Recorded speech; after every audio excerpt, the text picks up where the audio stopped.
guys, my name is Laura Young, and this is the story of how I became a Youth Poet Laureate. So a Youth Poet Laureate is a person who represents a region of, can be anywhere in the world, but specifically I know about the United States. So it's a young person who represents a region of the United States in poetry and social activism. So I was the Youth Poet Laureate of Nashville, Tennessee, and then I was the Youth Poet Laureate of the Southern United States. So I represented Nashville and I represented the Southern United States in poetry. And it was a really long, eventful journey to get to where I got. And even now, here I am as an author who wrote a book that was a bestseller on several platforms. And I'm with the Penguin Random House Speakers Bureau, and I have done so many incredible things in my life. I've been in the New York Times and CBS and NBC and all these crazy things. And I think all of this happened because I developed a love for poetry at a young age, and then I became a Youth Poet Laureate when I was a teenager. And it completely changed the trajectory of my life. And it made me the person I am today. And I'm really grateful for it. And this is my journey to becoming a Youth Poet Laureate and some advice on how you can become one. So I started, my very first introduction to poetry was when I was in kindergarten, I believe. And I had this teacher named Miss Ponchek. And she loved reading us poems. And I was obsessed with them. I loved the way they rhymed. I loved the way they had this musicality to them. And I really fixated on them, and I sort of fell in love with Shel Silverstein. Was the first poet I was introduced to. And I still have many copies of his books to this day. They're over there, actually. And Shel Silverstein is still one of my favorite poets of all time to this day. And so after kindergarten, I continued to read poetry as soon as I learned to read. And I would read Shel Silverstein, and I would read Dr. Seuss, and I would read all of these great poets.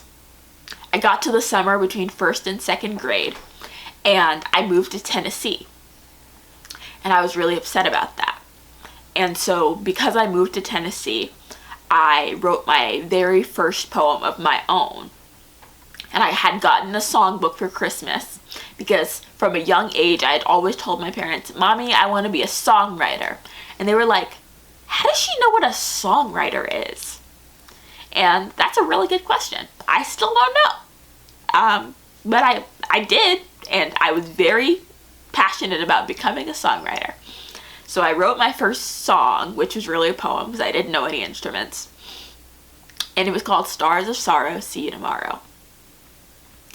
And that first song turned into 3, then 4, then 5, then 6 songs, then a whole notebook within the course of a year. And every year from that point on, I had a notebook that I filled with songs. And by the time I was in 6th or 7th grade when I got my first phone, I had 7 or 8 notebooks just full of songs.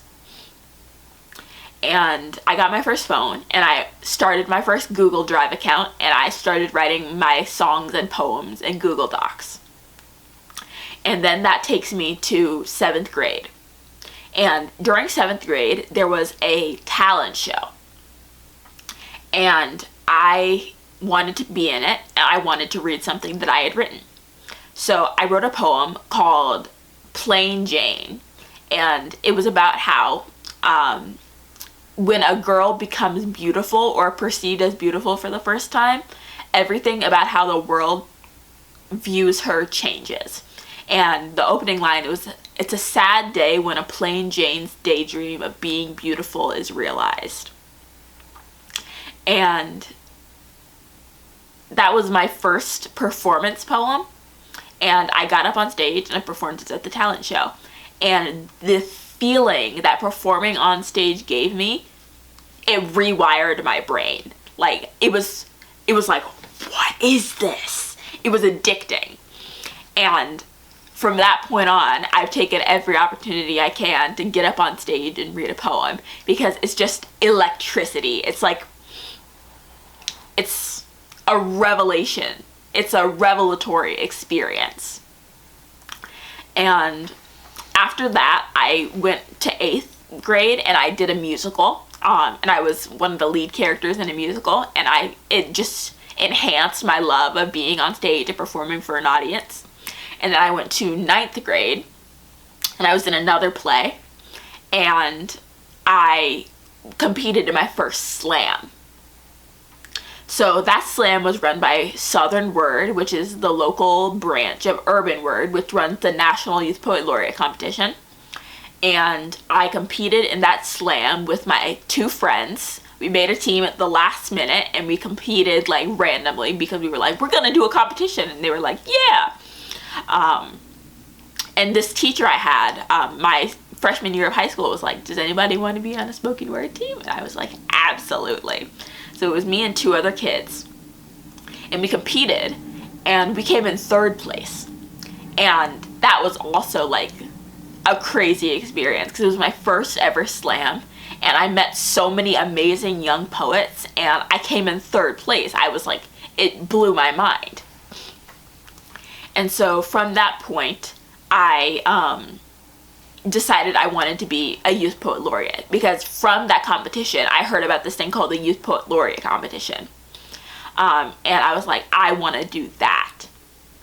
And I missed the deadline to apply my sophomore year, but my junior year, or was it my sophomore year? I think it was my junior year, and I missed the deadline to apply my sophomore year, and so I applied my junior year, and I competed in the semifinals, and then I competed in the finals, and I competed against 3 incredible young poets who I am still friends with to this day, and I won.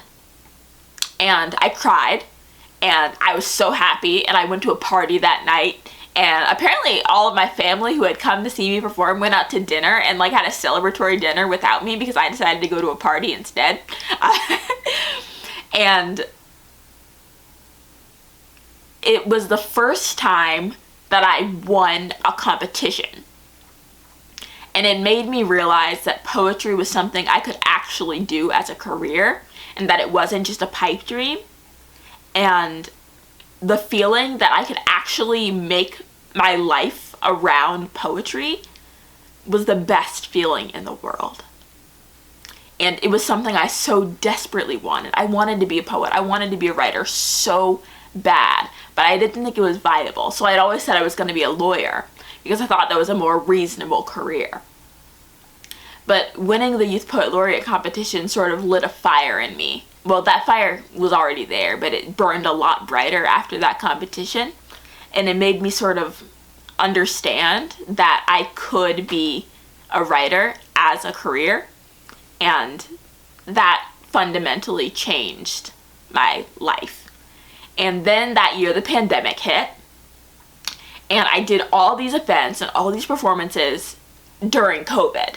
I performed on Zoom and like recorded videos that were played at drive-in like galas. It was crazy. I performed on like TV shows and radio shows. And through all of that, I applied to be the South Regional Youth Poet Laureate. And I won that too. And I didn't win national, but being the South Regional Youth Poet Laureate gave me the opportunity to meet my first agent, who then published my first book. And I got my first publishing deal the day before my 18th birthday. And that was like crazy. And it made me the person I am today. Being a poet made me who I am today, and I wouldn't have it any other way. I wouldn't change a thing. And I think what I did sounds crazy, it sounds difficult, it sounds strange to think you could be a poet and have a career and make money, but I did, and I do. And I think that is a blessing and it's a gift, and I think you can do it too. I think anyone can become a poet and make it a career and live the life they dream about. And so here are some tips for how to become a poet laureate. First, you want to read a lot. You want to read every book of poetry you can get your grubby little hands on. So, some of my favorite poets are Joy Harjo, Ada Limon, Morgan Parker, Tracy K. Smith, Ted Kooser. He's a really great poet. He was the Youth Poet Laureate. No, not the Youth Poet Laureate. He was the Poet Laureate, the adult one, from 2004 to 2006, I believe. And he wrote this book called The Poetry Home Repair Manual. And it is genuinely the best book about poetry I have ever read. So if you really love poetry and you want to be a Youth Poet Laureate and you want to be a writer and you want to publish a book, I highly recommend that you read The Poetry Home Repair Manual by Ted Kooser. You want to write as much as you can. You want to write every day. And if you can't write every day because you have ADHD like me, you want to write as often as you can write. So just as much as you can get yourself to sit down in front of a pen and a page or a laptop. If you're probably sitting down in front of a laptop, let's be honest, it's 2024. You want to take the time out of your day to just write and be with your thoughts and be with your creative energy. Because as Maya Angelou says, you can't use up creativity. The more you use, the more you have. So you want to spend every day with your creativity and you want to grow it and you want it to blossom into something beautiful, because your creativity is beautiful and it will blossom. And another thing that's really helpful is joining a poetry group. Maybe your local high school has a poetry group that you can join, or your middle school. Maybe you have a local library that has a community poetry group that hosts workshops or sessions. You want to go to those as often as you can, and you want to participate in your poetry community.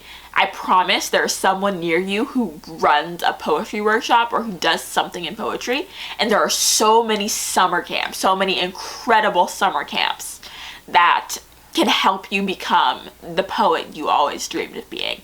I went to a lot of poetry summer camps as a kid. I went to the Tennessee Young Writers Workshop. I went to the Iowa Young Writers Studio. I worked at Interlochen Academy for the Arts, and they have really great summer programs. You want to attend workshops.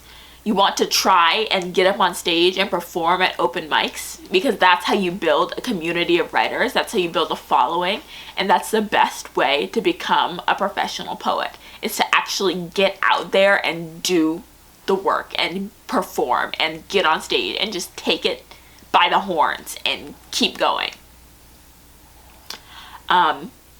You want to try and find your unique voice, and you want to network with other poets and use social media. There's this really great book by Austin Kleon called Show Your Work. And in that book, he talks about how all creatives, in order to build a social media following, they don't need to do anything particularly special on social media. They just need to show their work. They need to show what they're doing in their creative process, and that's enough to build a following. So get online, show your work, show your creative process, and take over the frickin' world. I believe in you. Anyone can do what I did. Anyone can become a poet, and you can make poetry your life if you want to. I believe in you. Thank you for watching. Thank you for your time, and you got this. What's that one called? The Purple School. The purple school that's purple. The purple school. The purpley school. I don't remember what it's called. Just cut that out. We don't need to worry about the purple school. I don't remember what it's called.